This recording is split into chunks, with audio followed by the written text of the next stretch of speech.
Deuxième partie des aléas du direct avec toujours Michel Grisoni sur notre plateau. On a également d'autres invités pour parler toujours culture, tradition ici pour les ADD spécial Beaucaire, notamment Jean-Marie Mercier. Bonsoir monsieur. Bonsoir. Alors vous êtes directeur du patrimoine à la communauté de communes CCBTA. Qu'est-ce que ça veut dire CCBTA? Communauté de communes Beaucaire Terre d'Argence. Très bien, c'est court, hein, c'est concis. Oui. Voilà. Bon, vous êtes le monsieur patrimoine à la communauté d'Aglo. Également, eh bien, on a Véronique Martin. Bonjour Véronique. Bonsoir. Vous êtes médiatrice culturelle. Tout à fait. C'est quoi une médiatrice culturelle? Alors, je suis le plus souvent au contact du public pour faire découvrir le patrimoine de la Terre d'Argence, les visites guidées pour tout public, de 7 à 77 ans, on peut dire, voilà, et sur le commentaire des expos, l'écriture d'ouvrages, de présentation, de tout ce qui est culturel. Et à votre gauche, nous accueillons Monique Chabot. Bonjour Monique. Bonjour. Merci d'avoir accepté notre invitation. Vous êtes la petite fille d'Auguste Chabot. Peintre. Alors c'est votre grand-père, un grand-père que vous n'avez pas connu. Un grand-père que je n'ai pas connu, oui, en effet. Qui est décédé en 1955. Et vous êtes venu pour nous parler de votre grand-père, mais surtout de l'expo mise à l'honneur jusqu'aux Journées du patrimoine mi-septembre, hein, c'est ça? 16 septembre. 16 septembre au musée, parce qu'il y a deux musées. Hein. Il y a le musée du cheval, bah, ça tombe bien parce que ce sont les rencontres équestres. Il y a un autre musée également. Oui, c'est le Véronique. musée d'histoire et d'archéologie Auguste Jacquet qui se trouve à l'intérieur des jardins du château. Alors, il y a la famille Chabot, on va voir dans un instant un reportage. Il y a également la famille Laurent, les arènes qui portent le nom Paul Laurent, mais là vous êtes évidemment avec un autre membre de sa famille, c'est Henri Laurent, et on retrouve Patrick Mallet devant les arènes de Beaucaire. Oui, j'ai réussi à retrouver Henri Laurent qui est là ce soir avec nous. Bonsoir Henri. On est là, on se retrouve devant les arènes que votre père, ou en tout cas qui porte le nom de votre père. Elle porte, oui, depuis sa disparition. La municipalité de ce moment-là a eu l'heureuse idée de me faire cette surprise et de donner le nom de mon père aux arènes, ce que je trouve ça très bien pour moi, qui fut beaucairois de cœur. De cœur, mais pas seulement, hein, parce que la ville est presque à vous. Hein. On a Goya à l'entrée de la ville, vous avez le Mazda Sac sur les terres à Beaucaire, les arènes qui portent le nom de votre père, et des taureaux qu'on va bientôt avoir le plaisir de retrouver, peut-être les années à venir, dans ces arènes-là. Oh, pas dans les années à venir, ils vont venir faire leur premier pas dans la grande arène, tous ensemble, au mois de septembre. Alors j'espère que... ils me feront pas trop faire du mauvais sang, faire du mauvais sang. Mais enfin, ça va, quoi. Pour le moment, ça va très bien. Oui, il y a des manades où ça va pas aussi bien. Je sais pas, mais quand je regarde TV Sud, et je suis maintenant, ça passe bien en Camargue, je peux le dire, je suis un fervent admirateur de TV Sud, et je vois que des coups de barrière, je vois que des moments exceptionnels. Alors je me fais un peu de soucis pour que les miens fassent autant. Non, ah, vous savez, on montre que le meilleur sur TV Sud. Et en parlant de meilleur, Julien, je vous laisse avec vos invités parce que vous avez une ça y est, très je belle lui dois expo un petit sur jaune. Chabot. À tout à l'heure, Patrick. Alors, il y a la famille Laurent, mais il y a également la famille Chabot. La petite fille est avec nous sur ce plateau, c'est Monique, et on va voir un reportage réalisé par la rédaction TV Sud sur cette expo parce que c'est un véritable événement à Beaucaire. Près de 70 œuvres inédites sur le monde de la tauromachie. Reportage, regardez. La tauromachie était pour lui une religion. Le peintre provençal Auguste Chabot a consacré de nombreuses peintures et 4 livres à ce face-à-face entre l'homme et l'animal. À Beaucaire, il a pu vivre sa passion pour les 2 formes de tauromachie. On peut parler d'amour, l'amour que Chabot portait pour cette ville, qu'il a peinte du reste. Il a également peint par 2 fois un de ses grands raseteurs qui était Julien Rey, qu'on appelait l'As des As. Donc on voit bien finalement l'attachement que le peintre avait pour cette ville. Et naturellement, Beaucaire s'est imposé comme une évidence pour accueillir cette exposition. La diversité des œuvres présentées permet de mieux appréhender l'univers d'Auguste Chabot, un temps artiste fauché qui griffonnait au dos de papier de boucherie. Son intérêt pour la tauromachie était tel qu'il y a même consacré des livres. Finalement, ça nous amène à réfléchir sur le sens à donner à ce rapport entre l'homme et la bête, et même sur la continuité, on va dire, de cette tradition, qui est quelque chose en fait qui est identitaire, éminemment culturel, et qui finalement est plus quelque chose qui doit nous amener à réfléchir même sur la porte. Oui, sur le sens de la vie. Moi, je trouve qu'il y a vraiment une réelle réflexion sur le sens de la vie dans les écrits de Chabot. Sens de la vie et sens de la mort, bien évidemment.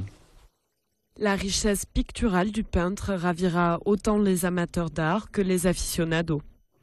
Et j'en profite, il y a évidemment une sortie, il y a un bouquin que vous pouvez trouver un petit peu partout dans la communauté de communes et dans la ville de Beaucaire sur cet événement. On peut le dire, hein, Jean-Marie, c'est un vrai événement de recevoir ces différentes œuvres inédites des collectionneurs privés sur ce peintre et ce dessinateur qui était Auguste Chabot. Tout à fait, Beaucaire. C'est pas la première fois que Beaucaire accueille finalement une exposition aussi prestigieuse.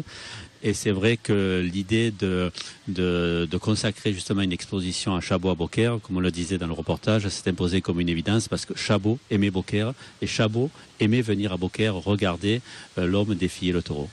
Alors il y a de l'émotion, Monique, même si vous l'avez pas connu, votre grand-père, quand vous voyez ça, vous découvrez un petit peu finalement ce qu'il a fait, toutes ses œuvres et ce côté un peu moins connu chez lui, qui était la tauromachie. On savait qu'il peignait, mais qu'il adorait Beaucaire, qui considérait comme la Mecque un peu de la feria des raseteurs. La Mecque des raseteurs, ouais. C'est le nom qu'il donne à un chapitre consacré à Beaucaire dans un de ses ouvrages. Oui, alors c'est vrai que ça a été l'occasion autour de cette exposition de rassembler ces œuvres qui finalement étaient assez méconnues du grand public. Donc grâce à la famille et grâce aux collectionneurs, on a pu mettre à l'avant cette période tauromachique qui est tout à fait atypique dans son œuvre. Donc c'est une période très colorée, très expressionniste, avec des cadrages de grande modernité, donc tout à fait un peu exceptionnel. Il venait en voisin, il était de Graveson. Hein. Donc je pense qu'il était très attaché à Beaucaire. Je pense profondément qu'il aimait cette ville. Il nous l'a prouvé avec ses œuvres qu'il a réalisées dans le cœur de Beaucaire, comme la Place Vieille par exemple. Et c'est vrai qu'il aimait le côté très populaire, je pense, de Beaucaire, aux sorties des arènes, etc. Venir boire le boc, comme il disait, au chalet des sports. Donc c'est vrai qu'il aimait l'ambiance beaucairoise, il n'y a pas de doute. Il a fallu, Jean-Marie, contacter aussi tous ces collectionneurs privés parce que c'est quand même, c'est un vrai événement cette expo. Oui, parce que la plupart des œuvres présentées, donc on le disait, sont inédites, mais proviennent de collections privées. Et c'est vrai que beaucoup de collectionneurs ont été touchés lorsqu'on les a sollicités parce que c'était des œuvres qu'ils n'avaient jamais montrées et que le fait de les éditer justement dans un catalogue incite les collectionneurs à prêter. On va retrouver Patrick Mallet. Alors, est-ce qu'il connaît ce peintre Chabot, Patrick ? Oui, bien sûr, je connais le peintre Chabot et entre autres tous ses travaux autour du taureau qui était sa passion, qui est un peintre nîmois et qui a vécu à côté d'ici, impressionniste. Mais par contre, on ne pouvait pas faire une émission aujourd'hui sans venir faire un petit tour du côté du bar, ne serait-ce que pour un hommage à Jean Kahn. Voilà, donc Jean Kahn, si tu nous regardes, voilà, à ta santé Jean. Big up Jean Kahn, voilà, on le salue et on l'embrasse.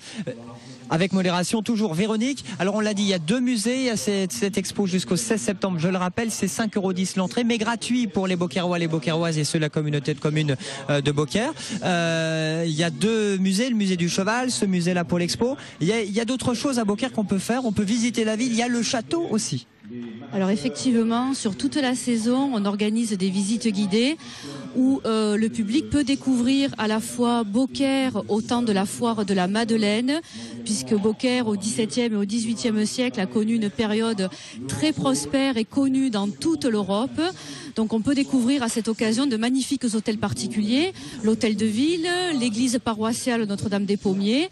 Donc on a des visites comme ça tous les mardis et jeudis, ainsi que la forteresse médiévale qui nous domine depuis ce champ de foire ici. Alors on a certains édifices qui sont assez démesurés dans cette ville de Beaucaire. On retrouve cette histoire de foire.